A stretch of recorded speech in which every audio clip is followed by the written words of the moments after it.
Hi everyone, it's Dan here. I'm joined today by Zach. Hi everyone. And this is Digital Pinnacle's trailer deconstruction for the 2015 Quantum Break Gamescom trailer. This is a full gameplay trailer that gives us a glimpse as to what Quantum Break is going to be like. We're going to be watching the trailer and deconstructing it and pausing it at significant moments to highlight some key points. Okay, so we're just going to stop here. So firstly, here we see our main protagonist, or one of our main protagonists, who is called Jack Joyce, and he is played by Shawn Ashmore. Now, for any of you who don't know, Shawn Ashmore is well known for his role as Bobby Drake, Iceman, in the X-Men film series. One thing that you might be able to notice here is that it looks exactly like Shawn Ashmore looks in real life. So they've used a common technique that's coming into gaming now, which is essentially they're scanning an actor's face into the game. I'm not quite sure how they're doing it, but it looks really impressive.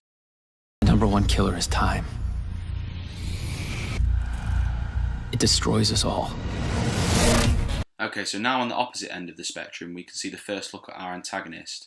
From the trailer, we can hear that his name is Paul, and he's being played by Aidan Gillen, who's more famously known for playing Littlefinger in the Game of Thrones series. Yep, absolutely. I believe his name's Paul Serene, and from what we kind of know, we believe that he's kind of been sent back in time for some reason, and he's going to act as the antagonist in some way. So we're not really sure what, but he's kind of the bad guy of the game, we think. Yeah, he seems to go back in time, and I believe, we're not sure, but just before we paused it here, we can see that it might be him who's coming out of the time machine. You can see the silhouette of a man coming out of what we think is the time machine, this huge machine. It's nothing like what we've seen time machines in previous films or anything like that. It's literally this absolutely massive machine, and there's a silhouette of a man coming out of it. Absolutely. It destroys us all. When Paul came back, he took away the only person who could...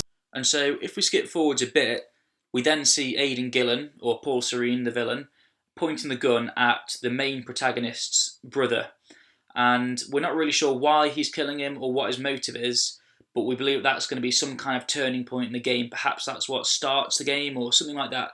It might be the motive, it might be the cause of revenge. We're not really sure, but it does look like he's going to shoot him. Yeah, if you listen to the monologue that's going on in the background, obviously it's a bit hard when we're pausing it all the time, but if you go and listen to the full trailer and listen to what Jack Joyce is saying in the background, it does seem like before the game starts, it's pretty clear that Paul Serene has killed his brother and now he's on some sort of mission for revenge. Brother, Will. Thing is, when time broke and changed Paul... So right here we jump into gameplay, and firstly we just see how stunning the game looks. The lighting looks brilliant, the shadows look great, it just looks like it's going to be a really impressive game. Yeah, everything just looks really, really great. It looks really realistic as well. One thing I'm just going to quickly point out here, because I don't want to have to stop it every time it appears, is this orange M that we see on the side of this vehicle. Yeah. Now, what you may notice when watching this breakdown or the full trailer is that this thing keeps appearing over and over again. You can actually see half of it on the edge of the white van in the distance. Oh, yeah. And what that's basically, I believe it's leading to, is that we've got some sort of maybe law enforcement agency who is chasing down Jack Joyce with their mission to presumably kill him on the fact that they're shooting him.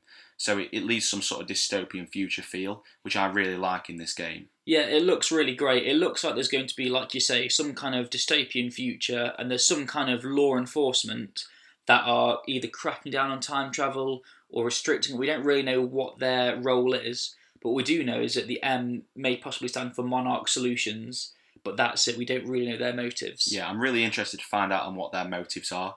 Why are they trying to crack down on time travel? I like the way, based on all this, it's really hinting towards a different story to time travel than what we've seen in every other media so far.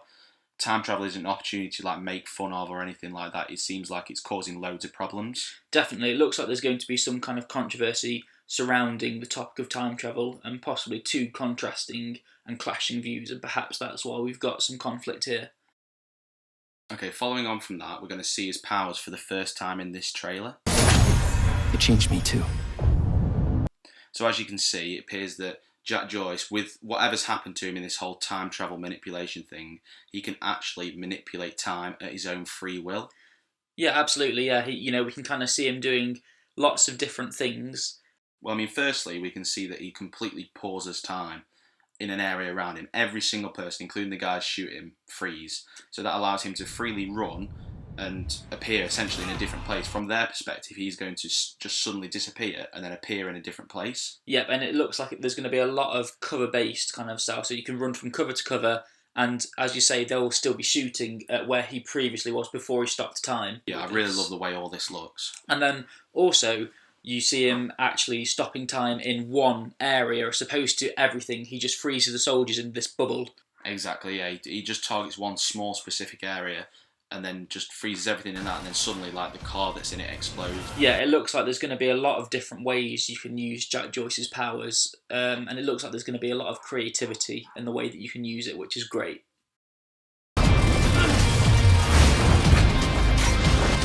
Okay, so another example of his powers that we've got here is essentially a shield that is protecting him entirely from any projectiles. It's a really cool power, and I love the way that you've got all like these fragments flying off. Yeah, it seems like it's disintegrating the bullets or something like, or like, you know, making them just smash against the shield.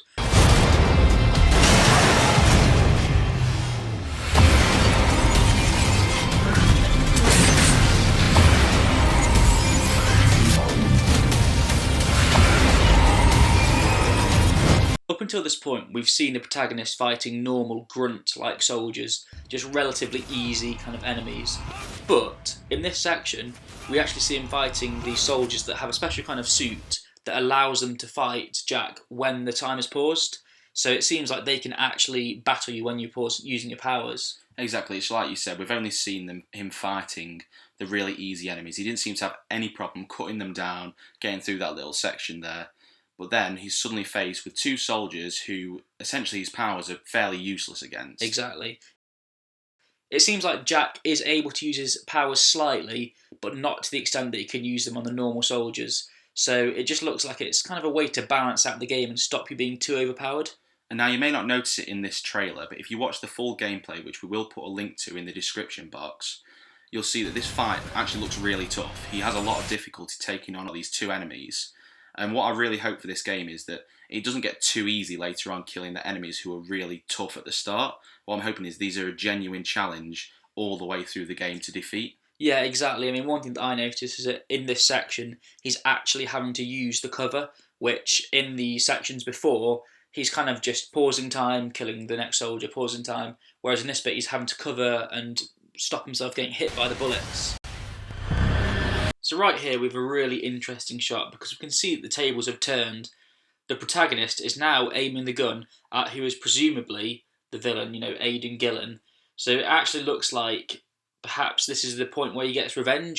Yeah, and what we need to think about here is, will Jack Joyce do what Paul Serene did, which was essentially kill his brother? Will he have the guts? Will he sink to the same level as the villain? Do two wrongs make a right? Exactly, yeah. And so, you know, this might not be Paul Serene, but it is presumably him. You know, it looks like this is going to be the point where, like you say, he has to ultimately decide, do I kill him or not? One other thing that would be interesting as well is if you actually get the choice at this point. You know, we don't know if it's going to be a fixed storyline or whether you're going to have the choice to pull the trigger. It's presumably going to be a linear storyline. Because of the TV series. Yeah, because the TV series obviously has to be the same. They can't have different episodes for different people's choices. But obviously there may be a possibility at the very end of the game, if this scene is the end, that we make the final choice. Carrying on with the trailer, this is our first look at the live-action TV show that's going to accompany the game. Now, for anyone who doesn't know, the way it's going to work is the player will play a mission of Quantum Break, and then after that, a TV episode of the Quantum Break show will proceed. So the way it'll kind of go is play a mission, watch an episode, play a mission, watch an episode, so on and so forth. And what we can see in this still image is our protagonist. We've already seen him in his game form. This leads to loads of interesting questions because we've never seen anything like this in the history of gaming as far as I'm aware, where there's actually a full TV show accompanying it, where there's an episode like essentially they're working as a cutscene by the looks of things. So it'll be interesting to see if they'll be skippable and, you know, if people will actually watch them. And so stopping here, we see Paul Serene, aka Aidan Gillen, in his live action form.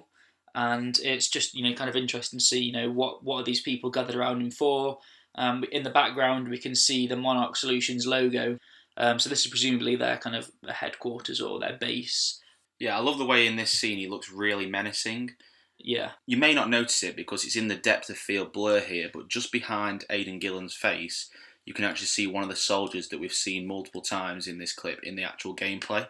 So it's good to see how they're paying attention to detail to keep the game's characters the same as the live action. Like they've got actual costumes that match how the people look in the game. Definitely. It's really going to make the transition between the game and the TV show quite seamless. Stopping here quickly, we can see Jack Joyce's brother. Now, just before it zooms in on him, you can actually see what appears to be the time machine that we saw earlier on in the trailer. As I said, it is huge, this time machine. Yeah, it looks industrial, doesn't it? Here is what appears to be another antagonist, Lance Reddick. He starred in the film called The Guest. He kind of looks like he's a bit evil. We don't really know what he's doing, but we see something exploding behind him. Another thing to note is we see the yellow kind of stripe in the background. That kind of seems like it's the colour of Monarch Solutions, the logo. So, is this their base? It looks like it might be one of their laboratories or something like that, and he's blowing something up. Which, as I say, the interesting thing about this shot is that it does look like he's an antagonist.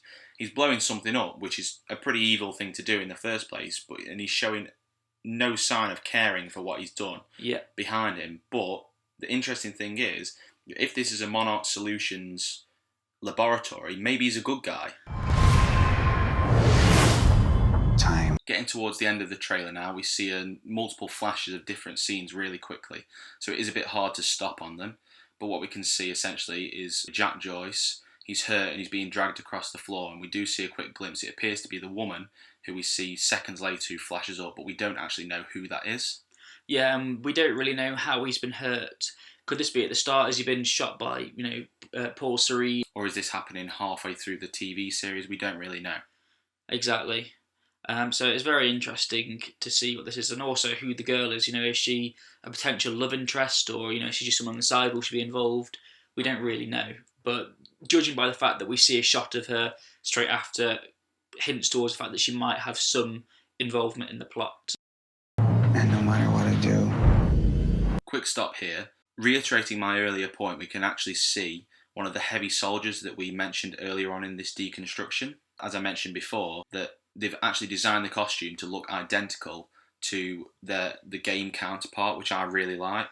Yeah, exactly. Yeah, it looks like it's going to be really seamless, which is absolutely great. It looks like they're putting effort into making actual physical props and stuff like that. Time ends. This is the final scene in the trailer, and it shows a character who we're not really sure who it is. They're wearing a mask, and at first I kind of thought that it was Paul Serene, Aidan Gillen's character, but the mask is filling most of his face. Kind of reminds me of something like, a bit like Bane from Batman. We can't work out who it is, and so it leads to a lot of speculation as to what character this is and who he's going to play and what his role will be. Exactly, this could potentially be a completely new character we've not seen any trace of so far, or it could be a character who we've already seen, but maybe he's been deformed or something like that. That's why he's got some sort of breathing apparatus on. What I was potentially thinking it might be is if Jack Joyce actually pulled the trigger in the scene we saw earlier on, maybe he doesn't do it very well and he doesn't shoot him through the head. There's a lot of different things this mask could be, but it's definitely a really interesting and quite threatening shot.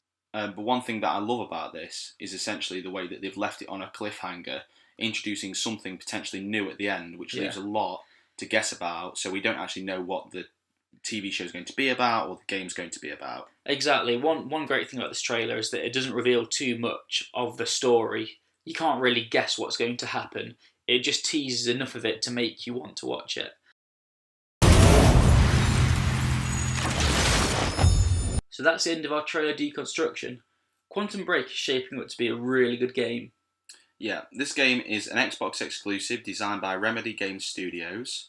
It gets released on the 5th of April 2016, so make sure you head to your local store to pick it up. Thank you very much for watching our video. If you enjoyed it, please like and of course subscribe. Also, please feel free to comment because we'd love to hear your opinion.